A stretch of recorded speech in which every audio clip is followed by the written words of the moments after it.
La vulgarisation scientifique, un concept central lorsque l'on souhaite devenir un passeur de savoir, absolument essentiel même. Nous avons déjà plus ou moins abordé ce questionnement lors d'une réflexion précédente, traitant de l'art comme outil de transmission de la connaissance. Mais nous n'avons fait qu'effleurer la surface, car la représentation artistique n'est qu'une facette, un aspect de la vulgarisation parmi tant d'autres. Il faut tout d'abord souligner qu'il est nécessaire d'avoir soi-même une connaissance relativement bonne du sujet que l'on veut aborder, à défaut de le maîtriser totalement. J'entends par là que l'on se doit avant tout d'avoir compris en profondeur les idées que l'on veut expliquer, afin de pouvoir les reformuler, à sa manière, et non se contenter seulement de recracher telles quelles des notions indigestes qu'on aurait apprises sans réfléchir. C'est d'ailleurs là que réside toute la difficulté de cet exercice, dont la tâche délicate consiste à passer d'une compilation de données brutes vers un discours à la fois accessible et attractif pour les non-initiés. Et ce, sans trahir l'information d'origine, par réinterprétation personnelle, modification trop importante, perte ou rajout, que ce soit volontaire ou pas. Il est ainsi également indispensable de rester le plus neutre possible, principe fondamental en science bien entendu.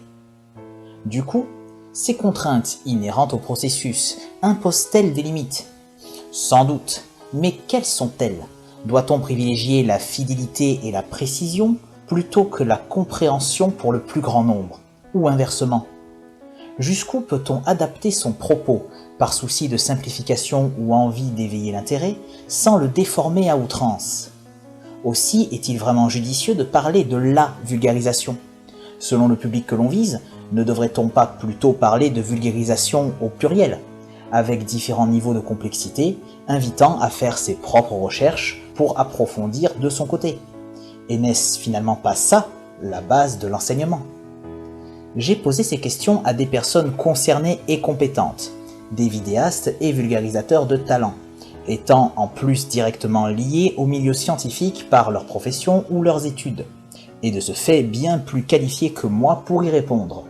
Je m'efface donc et leur laisse la parole, vous souhaitant une agréable réflexion vagabonde. Salut les curieux, c'est le professeur Cusa de la chaîne Graines de Savoir qui vous parle. Je vais donc vous parler de la vulgarisation, via mon expérience de vulgarisateur.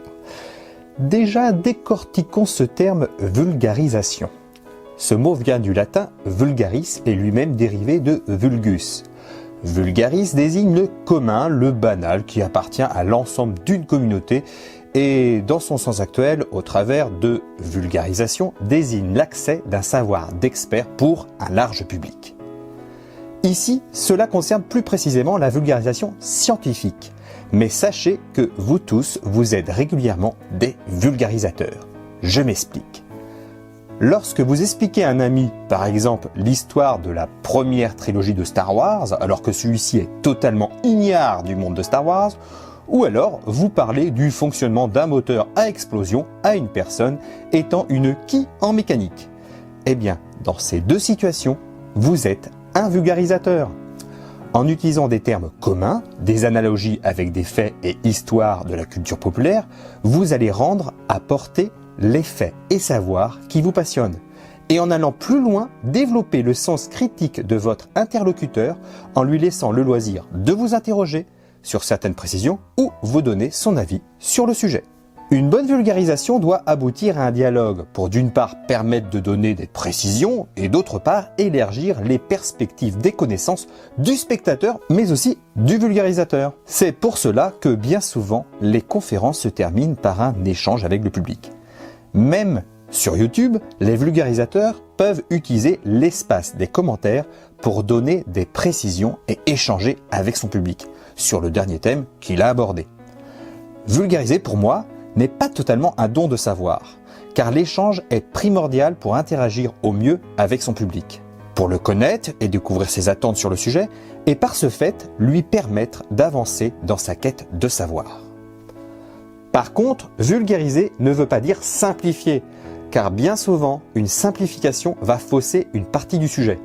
Un exemple qui concerne mon sujet de prédilection, la paléontologie, souvent j'entends des collègues vidéastes ou même des paléontologues dire pour expliquer qu'un animal n'est pas proche d'un autre, ils n'ont pas d'ancêtre commun. Alors certes, il est vrai que bien souvent, les animaux concernés n'ont pas d'ancêtre commun à l'origine de leur caractère commun. Par exemple, les membres pélagiques, je veux dire les nageoires, des ichthyosaures et des dauphins. Mais tous les animaux actuels et passés ont un ancêtre commun. Donc il est totalement erroné d'utiliser ce genre d'argument, car c'est faux. Et tout cela dans un désir de simplification sur le sujet et d'éviter de présenter les différents arbres phylogénétiques permettant l'argumentation nécessaire à ce type de sujet. Et malheureusement, les détracteurs de nos sciences utilisent bien souvent les biais et erreurs de notre argumentation. Et sachez également qu'un vulgarisateur ou un scientifique n'est pas à l'abri d'une bourde. Et finir une argumentation en précisant que vous avez raison et que l'autre a tort juste avec le fait que vous êtes spécialiste agréé n'est pas un argument recevable.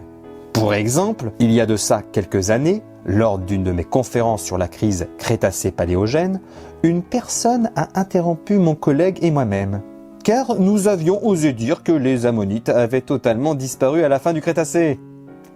Cette personne nous a affirmé que les nautiles actuels étaient les derniers représentants des ammonites. Et malgré les arguments que nous lui avons apportés, elle a fini pour conclure l'échange que nous n'avions pas le niveau pour la contredire, car elle était professeure d'SVT. Et bien sûr, les ammonites sont bien des céphalopodes, comme les nautiles, mais les nautiles font partie de la sous-classe des nautiloidea, alors que les ammonites forment une sous-classe à part entière, les ammonoidea. Et fait marrant, mon collègue était en 2e année de master en paléontologie, à l'époque.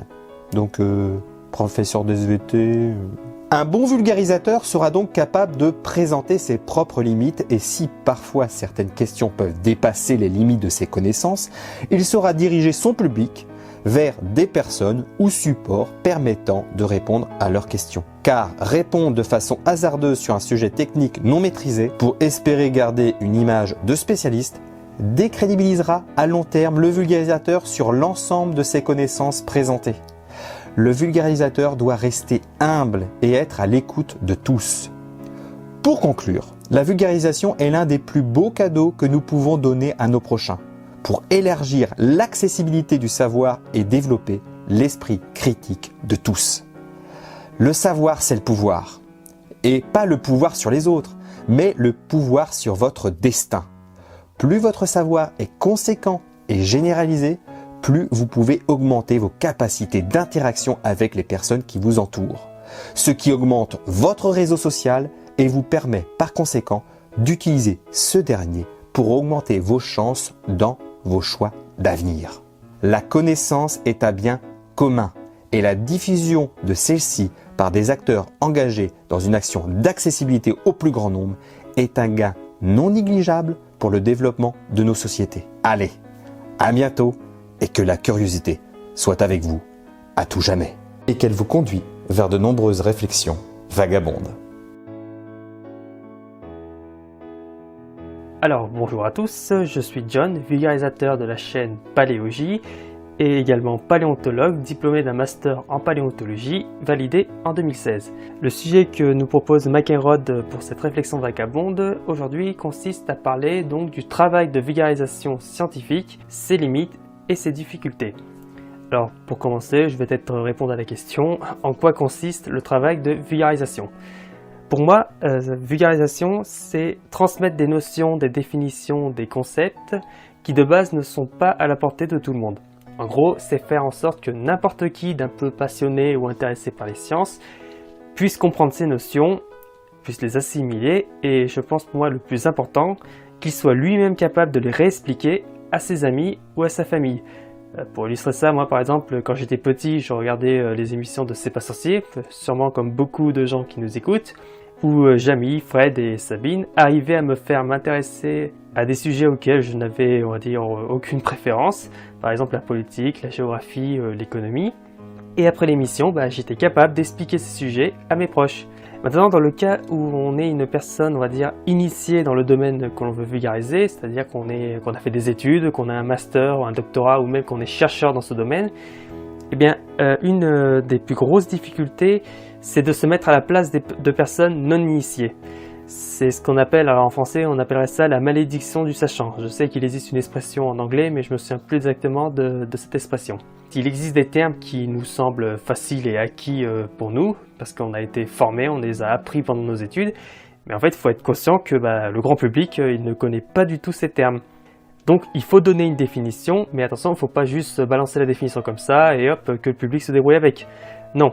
Si je donne une définition, il faut qu'elle soit compréhensible pour tout le monde. Par exemple, si je parle des mammifères artiodactyles, en disant que ce sont des ongulés présentant des astragales à double poli, alors cette définition est juste d'un point de vue scientifique, mais je pense que la moitié des gens auxquels je dis cette définition vont être complètement perdus. Donc il faut un peu adapter. Si je dis que ce sont des mammifères avec des sabots au bout des pattes et qu'ils possèdent un nombre pair de sabots, c'est mieux. Et si en plus j'utilise des illustrations ludiques, ça passe encore mieux. Donc voilà, le sachant doit savoir se mettre au niveau du public. La vulgarisation, c'est un partage. Alors, je dis pas que c'est forcément facile ou évident à faire. J'ai moi-même beaucoup de difficultés des fois quand j'écris certaines de mes vidéos. Et surtout que pendant les études scientifiques, on n'a pas vraiment de formation pour cela. Ça peut s'apprendre en acceptant de donner des conférences ou d'animer des ateliers pour le grand public ou faire des vidéos sur YouTube. Et bien sûr, tous les scientifiques ne sont pas forcément de bons communicants ou de bons vulgarisateurs. Donc voilà, pour résumer, vulgariser, c'est devoir faire des choix. C'est pas forcément facile, mais c'est nécessaire. Pour moi, tant qu'on ne déforme pas les connaissances ou qu'on ne présente pas des propos pouvant porter à confusion, je pense qu'on peut se permettre de faire quelques sacrifices. Et donc voilà, c'est ici que se termine mon intervention et je vous dis peut-être à plus dans une prochaine réflexion vagabonde. Salut tout le monde, je réponds à l'invitation du Brin d'Aden avec grand plaisir pour parler de vulgarisation. Alors, parlons-en. Pour moi, la vulgarisation consiste à rendre accessibles les données produites par le monde scientifique. Et ces données sont généralement peu ou pas accessibles pour le grand public. Et cela va être tout le travail des vulgarisateurs, rendre ces données accessibles. Pour cela, bien sûr, il nous faut lire énormément d'articles, confronter nos sources et savoir synthétiser tout cela. La communauté scientifique a tendance à avoir ses propres mots pour désigner tel ou tel phénomène. Et ces mots peuvent sembler barbares, ésotériques ou que sais-je encore pour le grand public. Et c'est notre rôle d'expliquer avec des mots simples ce que sont ces mots, comme ce qu'est la spéciation allopatrique ou péripatrique. Pour certains, ces mots vont sembler extrêmement barbares et totalement imbitables, voire même en faire fuir certains.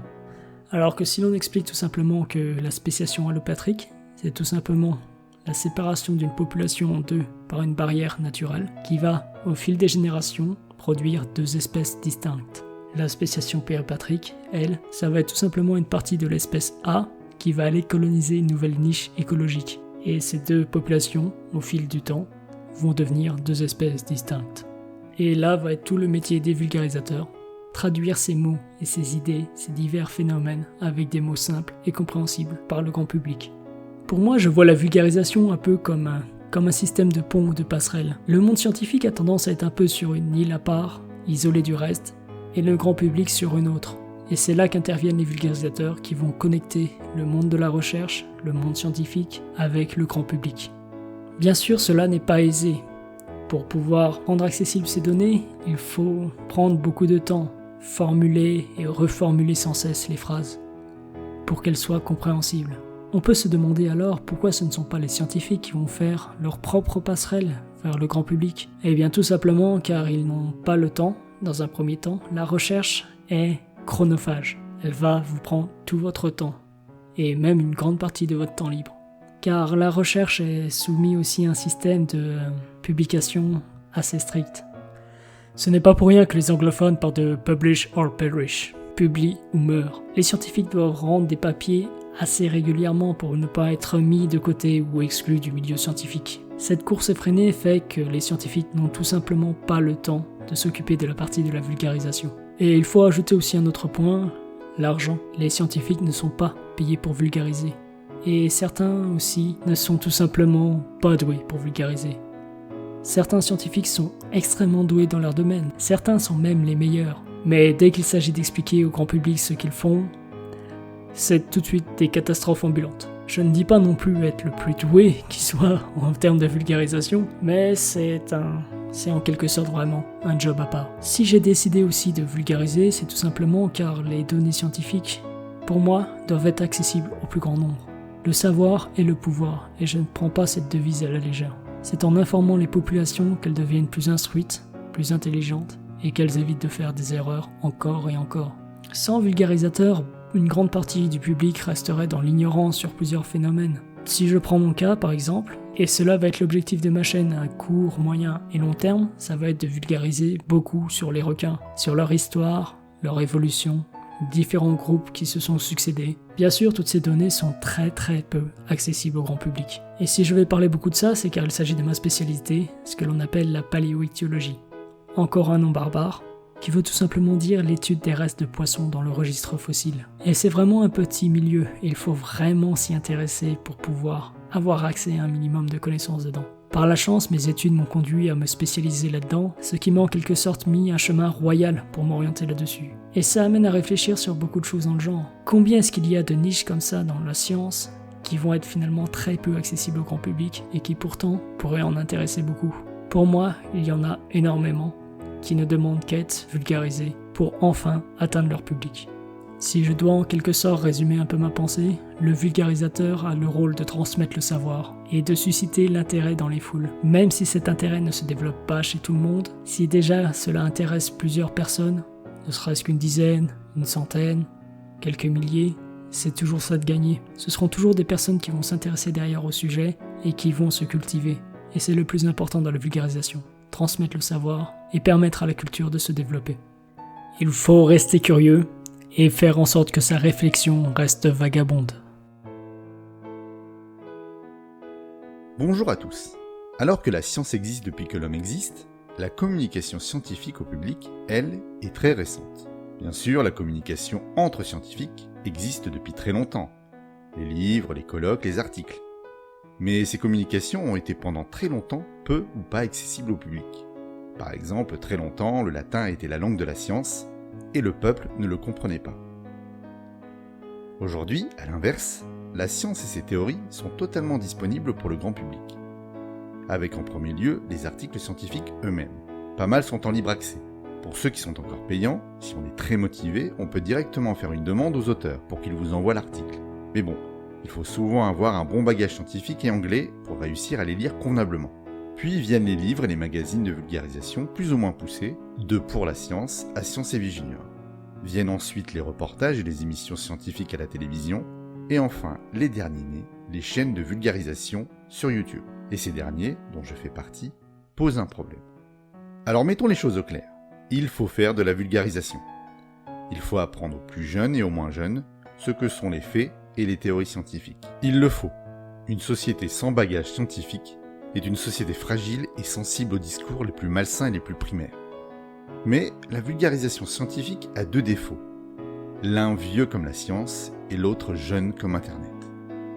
Le vieux défaut, c'est d'expliquer la science sans expliquer comment fonctionne la science, ou d'expliquer la nature même de la science. Et oui, on demande aux gens de s'y fier comme si la science était la réponse ultime.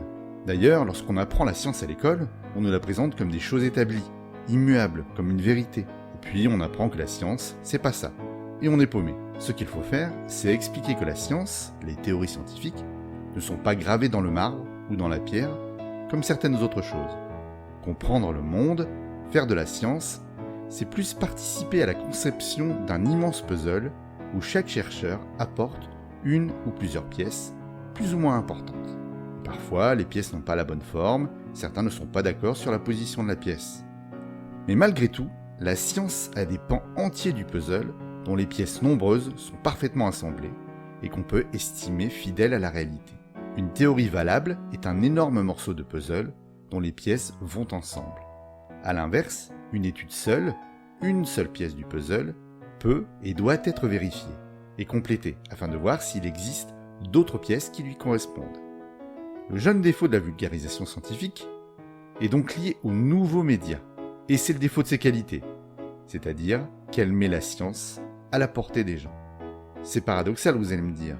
Eh bien oui, bien que je ne sois pas dingue de l'image du scientifique comme grand savant mis sur son piédestal, qui a le droit seul de parler de science, je ne suis pas contre l'idée d'un respect éclairé pour la science et ces hommes et femmes.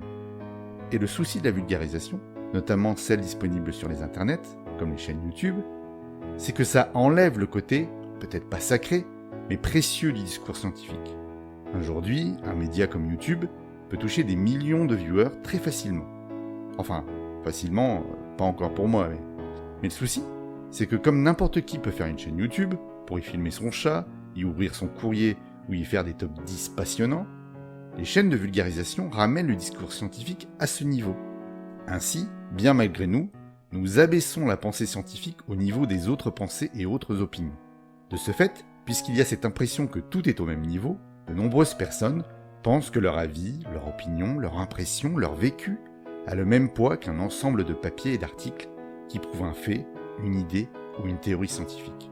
On peut évidemment critiquer la science, mais il ne faut pas confondre ainsi esprit critique et scepticisme borné et ignorant ou autres croyances. Pour conclure cette réflexion, il faut être clair. Ce paradoxe est surtout vrai quand on vulgarise avec des adultes, dont les croyances et les autres opinions biaisées sont bien ancrées et font obstacle à la nouveauté. Les enfants et les jeunes sont plus enclins à absorber ces informations. Il faut cependant également apprendre à ces derniers la nature de la science, mais également l'esprit critique pour qu'ils puissent à la fois traiter les nouvelles infos apprises aujourd'hui et celles de demain. Quant aux adultes, il faut continuer à vulgariser, même si la tâche est plus ardue, même si leur esprit n'est pas assez, comme cette réflexion, vagabonde.